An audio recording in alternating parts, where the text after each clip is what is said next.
This is the China-Hollywood Greenlight podcast, episode number 20.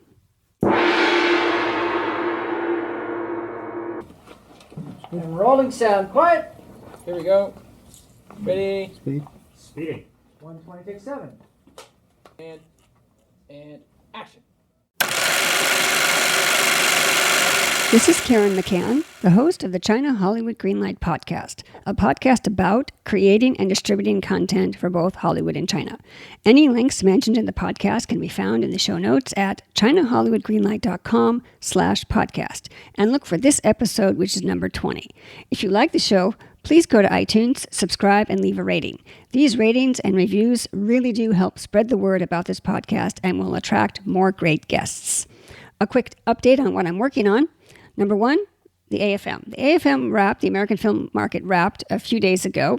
So I'm busy sending out scripts to various companies. I was very encouraged that female-led films are the hot ticket. And many companies told me they are very keen to get Chinese distribution and want to hear more about my Chinese co-productions. Number two, more talent. I discovered more producers and talent that would be a perfect fit for my projects thanks to my conversations at the AFM. So lots of homework ahead. And number three, low-budget indies.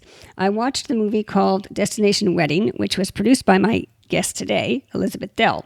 It's a great film with witty dialogue. I was very impressed that the film had major stars, Keanu Reeves and Winona Ryder.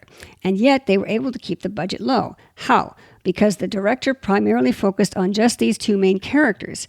They were able to shoot the movie in a very short time. Producers and financiers love this kind of script, and it's a real accomplishment as a writer to pull it off.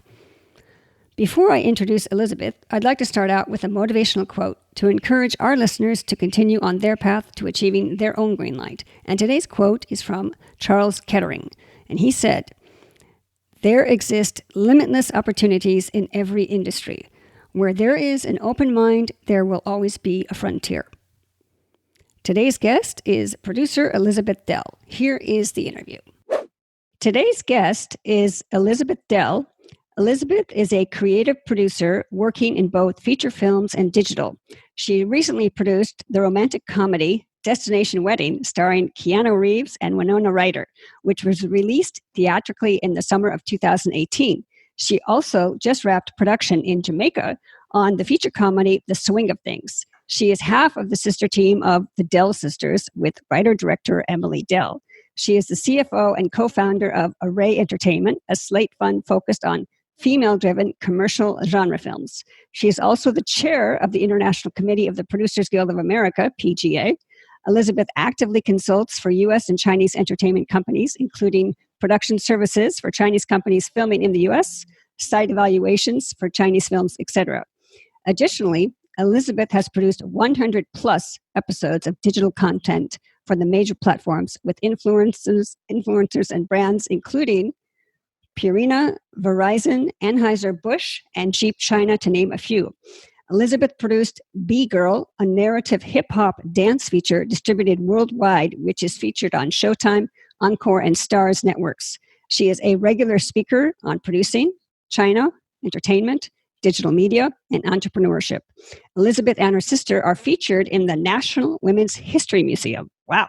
She has a chemistry degree from Amherst College and a master's in public health from UC Berkeley. Well, wow, Elizabeth, that's a wonderful introduction, but I know there might be a couple other things that you'd like to add. Well, first of all, let me say thank you for coming on the show today. Absolutely. Thank you for having me. I'm excited to talk. Now, I told the audience just a little bit about you. Why don't you tell us a little bit about yourself personally and your business? Sure. So I am a producer. I am both a creative and a physical producer. So that means I'm a very hands-on producer. I'm both involved in kind of the establishing of a project and the development of it and the story and the cast, but also in the execution of it, the contracts and the negotiations and the budgets and the schedules. I like to have my hands on everything. And I tend to produce features. Feature film is really my home, generally in the kind of sub $5 million US budget range. And then I got involved with China about 5-6 years ago now. And starting with a project that I developed with the China Film Group, that my sister and I developed with the China Film Group. And then through that also got pretty involved with China on behalf of the Producers Guild of America. Up until about a year ago, I was the head of their what's called their China Task Force, which is sort of leads outreach between the Producers Guild and Asia. And then within the last year, I was asked to step up a little bit further and to chair one of the co-chairs, the two chairs of the International Committee for the Producers Guild, so that I'm doing that now. So, yeah. Well, wow. Well, how did that kind of leads me to my first question, but let me rephrase it. My first question is usually, why do you want to work in the China Hollywood space? What came first, the China Film Group gig or the PGA task force? Oh, the China Film Group project. That was definitely the first introduction I had. It was, and that was, as many things are in my experience in the film industry, that was kind of a happenstance. It was the connections of good people finding a new way to kind of work together. I had my sister and I have a very good friend who is a producer and who we had run into one day, and we were chatting about things, and she sort of said, "Oh, you should meet my friend Robert." And I think the impetus for this was, your younger brother is teaching English in China. Robert is Chinese. That is as much connection as I need. Robert is good people. You are good people. You guys sit down and have a coffee. And I said, "Oh, okay, sure." Because if I, of my experience as a producer, it is, you always take the meeting.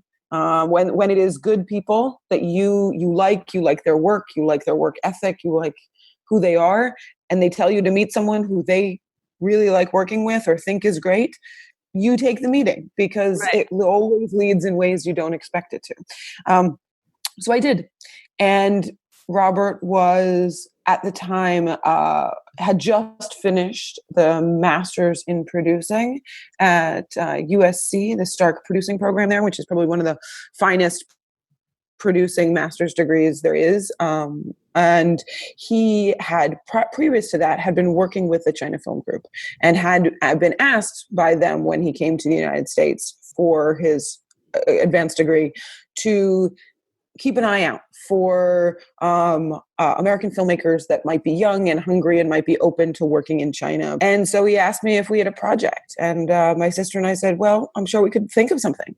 Yeah. And my sister actually did have a couple of ideas already that were very well suited. And that kind of one thing led to another. And then we were in a development deal with the China Film Group. Wow. It's a project that unfortunately never got made. It was developed for about a year and a half with them, and there was, it was trips out there. There was a lot of things, but unfortunately, it never went into production. But it was quite an introduction to China, and that kind of started the ball rolling. Wow, that's amazing. That's great. Now you have quite the unusual background for a producer. I mean, public health and chemistry. But let's talk about your producing. What are 2 or 3 main tasks? Now, I know there's no such thing as a typical day, but just for the audience, because some of them are experienced, some of them are just starting out. What are 2 or 3 main tasks you do on a typical day? Yeah, well, I would say maybe the better way to answer that for me is to talk about sort of like, what are the goals of a particular day? Oh, okay. So, because I mean, honestly, like if you're asking what the tasks are, honestly, I'm usually sitting in front of my computer writing a lot of emails, and that's a large. If I'm not physically in production, if I'm not actively on a set, a large part of my day is on email. Okay. But the sort of, I think the more interesting question is sort of, what's the content of that? What am I trying to do? And I would say that on any typical day, as an independent producer, I have projects in a lot of different stages. I'm always trying to develop a number of things to sort of see what's the next thing that I'm going to do, and trying to get things that I adore, like projects I really believe in, off the ground and made. And then I'm usually also in post-production or, in marketing and distribution on projects that are complete. You certainly hope so most of the time. And so I'm usually tracking, like, it's those two things that I'm working on at any given time. And so it's, with the list of projects that I'm working to get developed, it's what's the status of that? Checking in with partners, checking in with potential partners or potential financiers, trying to set up a lot of meetings and see what I can do to find. One of the most important things to remember in the film industry is that it's a really collaborative industry. Like, nobody can do this alone. So a huge part of what I'm always doing is figuring out who my partners are, what work they're doing, how I can bring in new partners, how can I bring in new people into the mix for any given project. Okay, that's good advice. That's a good for the audience to know. You always have to be connecting with future partners, get yourself out there. And yes, it is a lot of computer work. It's a lot of liaison with people who are either in LA or in China. Yeah. But speaking of business partners, I know you have that in the intro you mentioned your first introduction to China, this gentleman, Robert. How do you now find your business partners, and how do you suggest the listeners find a Chinese producer or an American producer interested in the China-Hollywood space?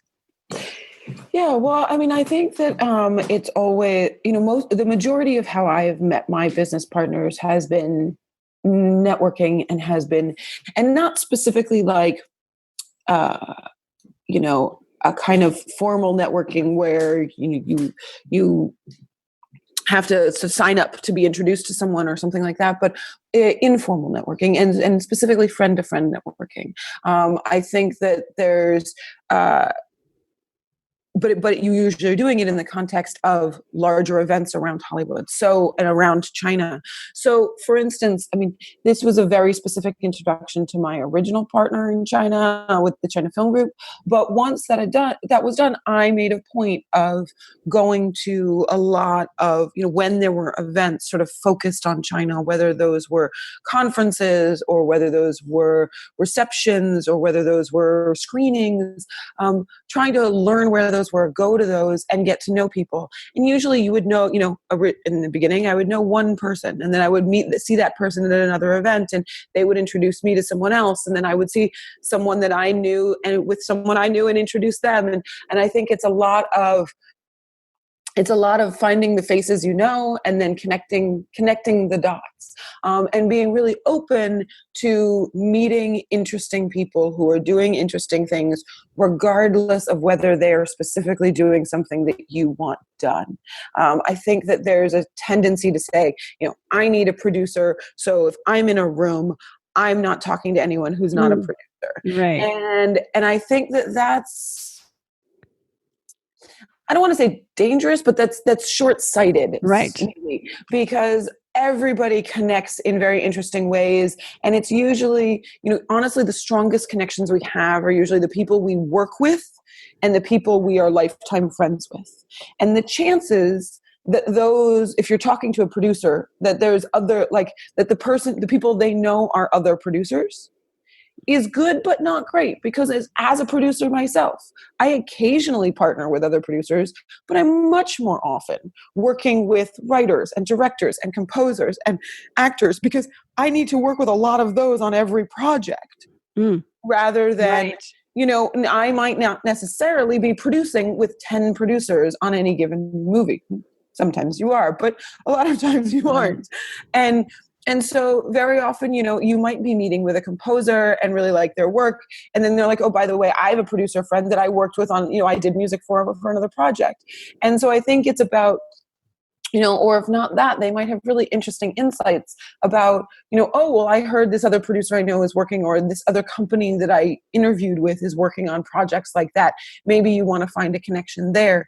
Like the information about what people want to do and what they're looking for, that is vital to finding someone who's really invested in the thing you're really invested in.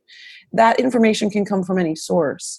And I think part of the finding business partners is being really open to finding good people wherever you find them and letting them lead you, where or letting, being open to sort of that this conversation might not have the one goal that I'm looking for, but it might lead that way inadvertently, or it may lead that way indirectly, or it may lead to something else that's even better. Exactly. And that's a good point. This information or resources or connections can come from any source. So you really can't just close yourself off to a room full of people and say, I'm only going to talk to producers. Now, looking at your IMDb page, you've done a lot of work. Could you tell us a little bit about an obstacle you've encountered on a past project, any past project, and how did you overcome it, and what did you learn? Well, how about I tell you about a project, a very specific obstacle I'm in the midst of overcoming. Okay. Great. So on my most recent film, which I was a line producer on, which was a project called The Swing of Things, it was also, interestingly, a romantic comedy, kind of a romantic / broad comedy set at a destination wedding, but one very, very different than the Keanu Reeves and Winona Ryder movie. But somehow I have 2 movies in a row that are about destination weddings. We had spent a lot of time investing in a partnership with an airline in Jamaica in order to shoot we had a series of scenes that are set inside an airplane. And we were going to do that in partnership with the Caribbean airline. And at the last minute, they decided they didn't feel like this was an appropriate opportunity for them, and they backed out, and we ended up having to finish production in Jamaica with those scenes owed, and we're actually doing them in Los Angeles.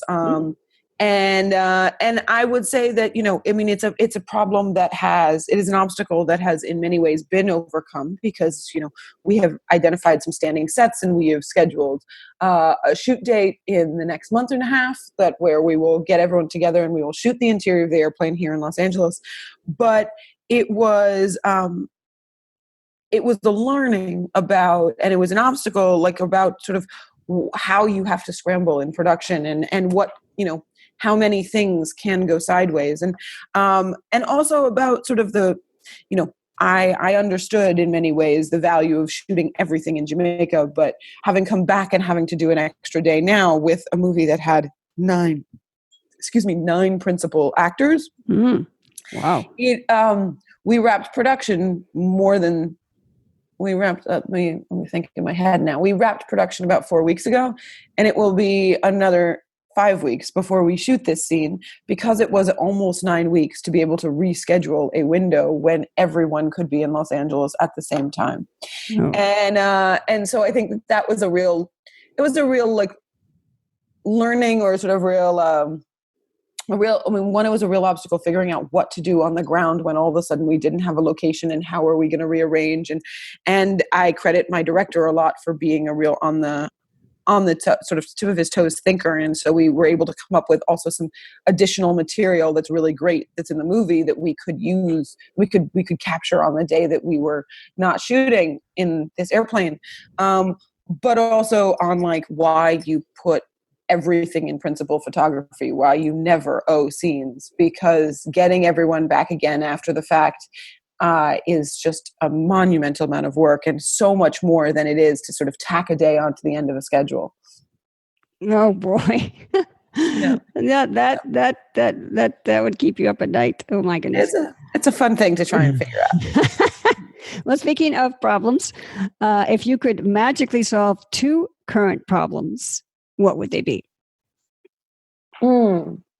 That's a really great question. I mean, are you asking about sort of on a larger global scale, or 2 of my own personal problems? However you want to answer that. It could be either way. Okay.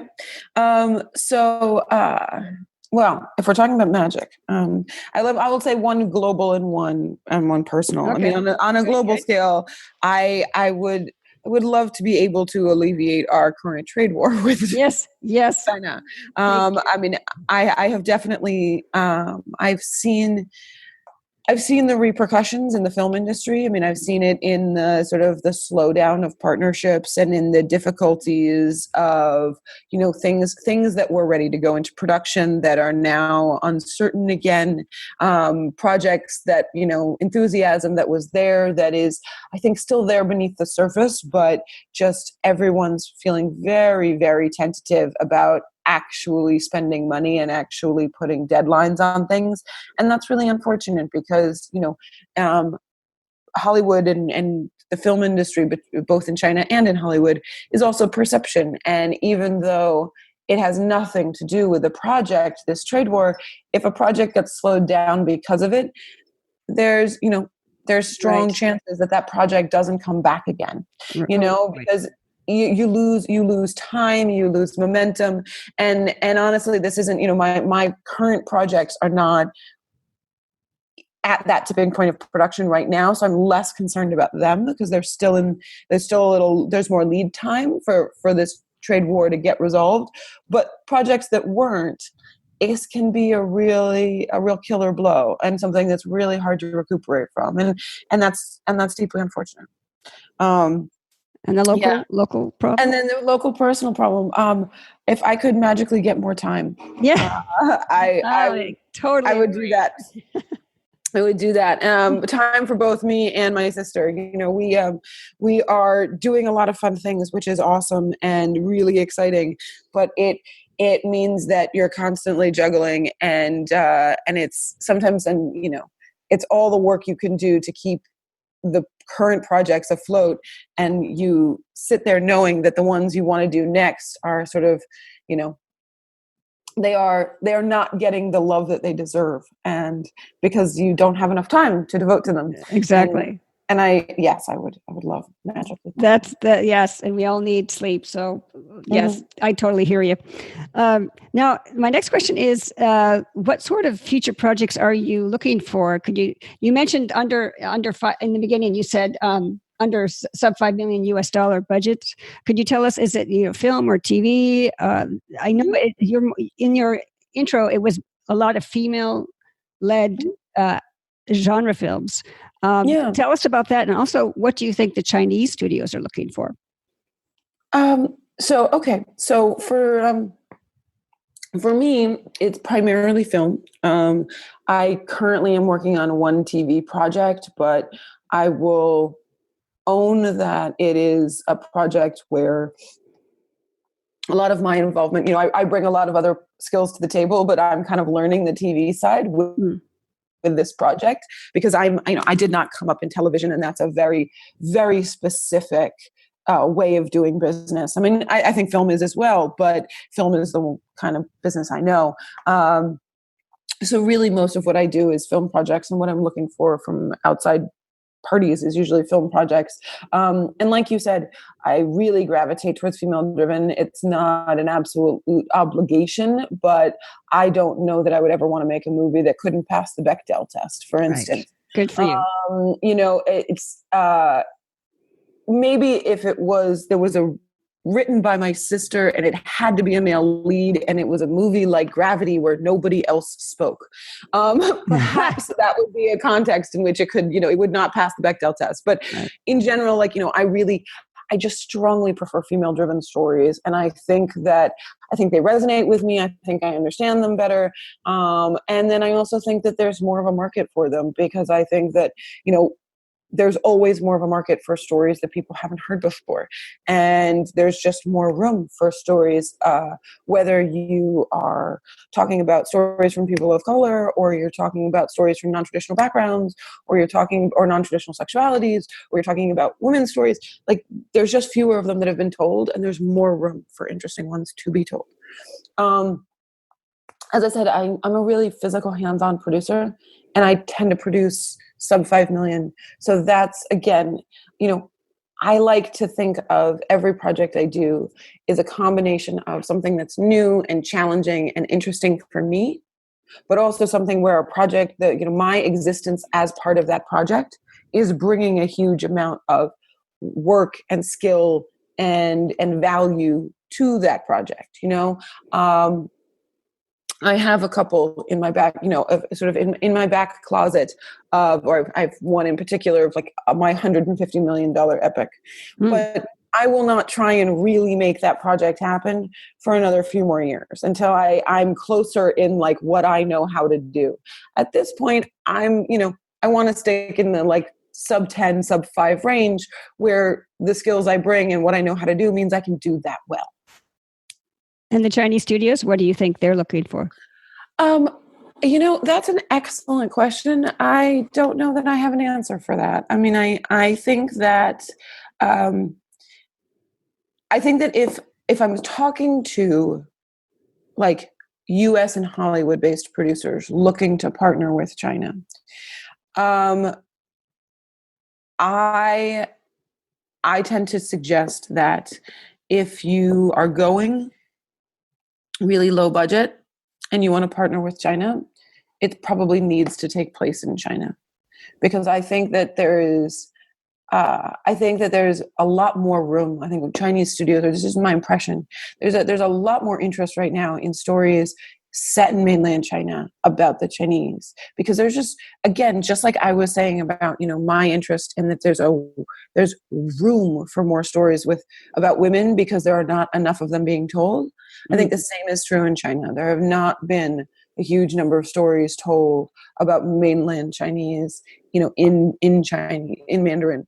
And so there is still an infinite amount of space for great stories there. And so there's less interest as a result in, stories about Chinese nationals overseas, maybe, or Right. stories about people who have a Chinese heritage but are also Australian. I just think that there's less interest in that, and I think that's because they're like, well, we want to, we want the close homegrown stories, and then in a Hollywood market, we've been watching those stories, especially if the stories star males who are white. We've been watching those stories for 100 years, so we're very interested in setting them in different locations and sort of twists on the environment or the people, because it's new and interesting. But I think the Chinese are still it's still really wonderful and new to just see stories about, Chinese people in China. Right. And so I think that, there's the sort of low budget indie that sort of stars, has a little bit of Mandarin in it and is about Chinese, American born Chinese, is not as interesting to the Chinese studios. And I try and sort of counsel away from that. I think the exception for that is a larger budgeted project where you're maybe blending really big Chinese talent with Hollywood talent. There may still be space for that if you can find a way to thread that needle well and organically.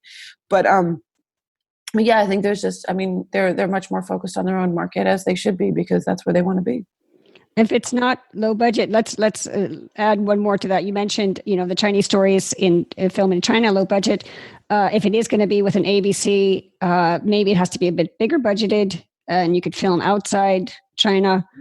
Is there any other films that would anything come to mind that would work for China if you wanted to shoot outside China? It doesn't have to be an ABC. Could it be like mainland Chinese actors with a few Americans? Oh, I think you definitely can do that. I think that,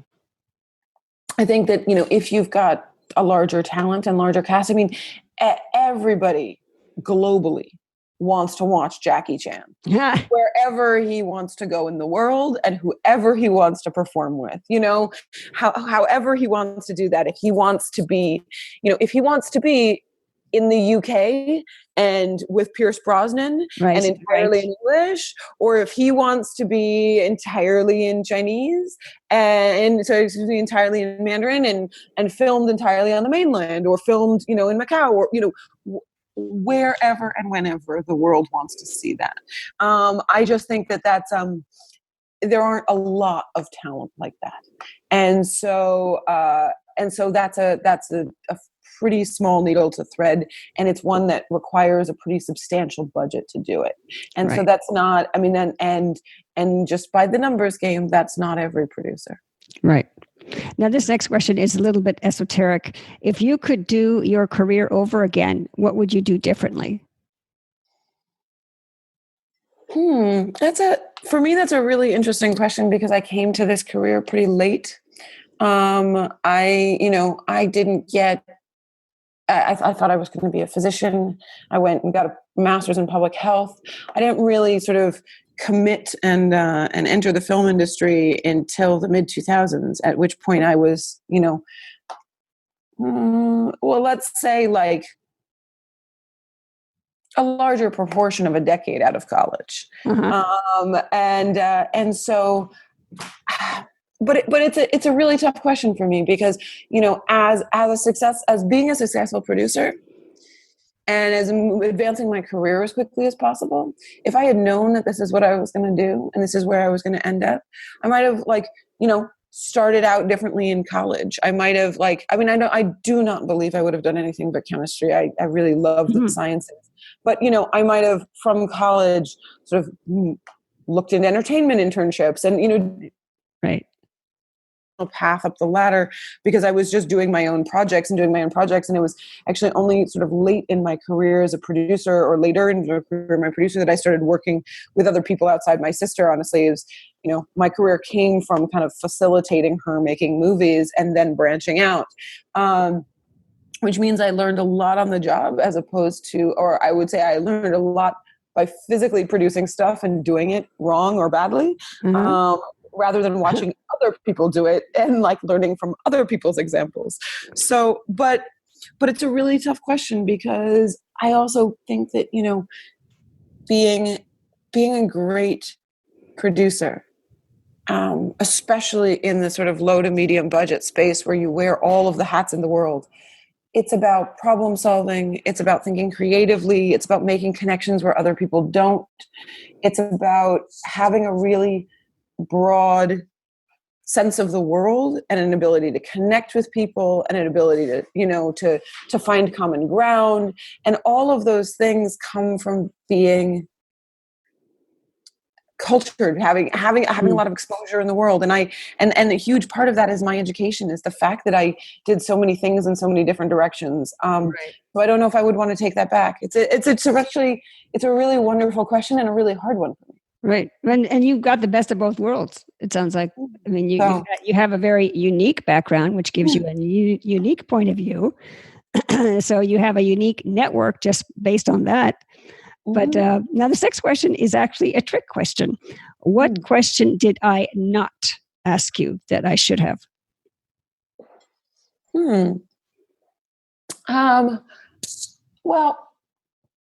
I think that we talked about it a little bit, but I always think about I always think that sort of it's a very trite question. What's the piece of advice that nobody's given you or that you wish you had been given or that or the one piece of advice, you really think people should share. And I think that it's a question that I would understand not asking because it gets asked a lot. I also, though, do think that, because there aren't a lot of paths in this industry and everyone's kind of making their own, it's one that's worth talking about every time. And not because I have the smartest and the best piece of advice, but because you just need to get it from everybody and then sort of assemble your own kind of instructions for living from that, or instructions for working. And the thing I would say, the piece of advice I would give would be, be open.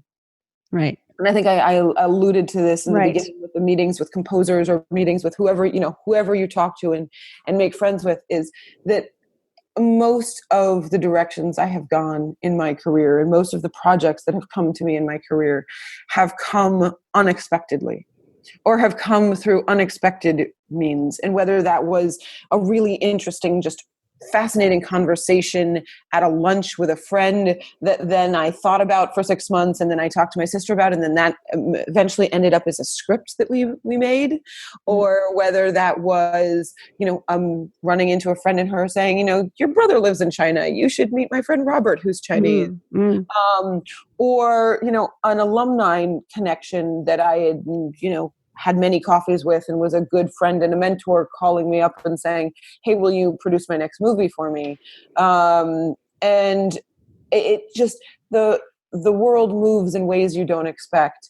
And so the best advice I can give, I mean, you've got to always work hard. You've got to always follow through. You've got to sort of work, find more hours than the next person, but just be open to whatever's interesting in the world that looks good. Don't assume that you know where the next lead is coming from, or where the next project is coming from, or where the next success is coming from. Exactly. Because Go ahead. No, I've never been right about that. The answer to that question. Oh, okay. Well, you actually answered my next question, which is, what advice would you give? Thank you. You answered that in advance. So right on cue.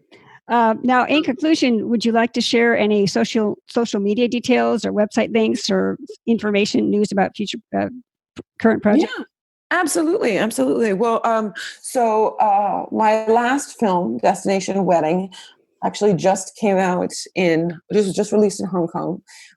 It came out in Hong Kong 2 weeks ago. So it's in theaters right now there. And I am also hopeful.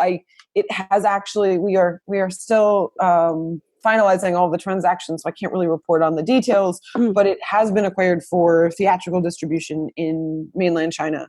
So I am I'm hopeful that it will be. Yeah, thank you. I'm hopeful that it will be coming out in theaters in mainland China within the next couple of months. And so I would love to encourage everybody to remember Destination Wedding with Keanu Reeves and Winona Ryder and look for it. If you want more information about myself, you can always go to either my website or the Facebook social media, Dell Sisters. There's Twitter and there's Instagram and there's all of that. And it's just dellsisters.com. And then that has all the other links. And then Array Entertainment is the name of the Slate Fund. And so you can also find our website there and see what kind of projects that we're doing that are sort of genre and female driven. I mean, those tend to be, we would love projects in that for that fund. We're always open to projects that have a sort of a Chinese angle to them. The fund itself is not specifically China oriented, though. It's just genre films, sort of commercial genre films. It tends to be that in the $10 to $20 million budget range with a specifically female lead. Wow, that's very interesting, and I'll put all that information in the show notes. Well, this was very, very helpful, and I love all the advice, and just fantastic to hear from you. So, thank you, Elizabeth, for being on the show today. Oh, you're absolutely welcome. I was really happy to be here. Thank you so much for asking. You're welcome, and I'll see you at the premiere. Today's 3 key points are as follows. Number 1. Collaboration. The most important thing to remember in the film industry, as Elizabeth said, is it's really a collaborative industry. Nobody can do this alone. So a huge part of what Elizabeth does is figure out who her partners are, what work they're doing, and how she can bring in new partners. Number 2, networking. Elizabeth mentioned that when you are networking, keep an open mind. Say you need a producer and go to a conference or a reception. It would be short-sighted only to focus on meeting producers. Meeting people in different jobs, for example, composers, writers, actors, etc., can lead you to vital information on what industry people are looking for and who is invested in the kind of projects you're making. And that information can come from any source. Number 3, overseas versus mainland Chinese stories. Elizabeth thinks Chinese studios are not so interested in stories about overseas Chinese. They are more interested in shooting stories about Chinese people in China. When I asked about adding American actors to the mix, she said yes for movies that are not low-budget indies but would have bigger names from China and Hollywood. You could thread that needle, but the story has to fit the Chinese market. And my one takeaway for today is unexpected sources for future projects. Elizabeth said by being open to various people in the industry, not just producers, most of her projects have come to her unexpectedly or from unexpected means. Don't assume you know where the next project is coming from. So keep an open mind at your next industry event. That's the show. Thank you for listening. To show your support, please go to iTunes, subscribe, and leave a rating so other people can find this podcast. And if you would like to recommend a guest for future podcasts, please let me know. Spread the word. You can send me an email at podcast@China-Hollywood Greenlight.com. And I'll see you at the premiere. Bye. 一会儿见.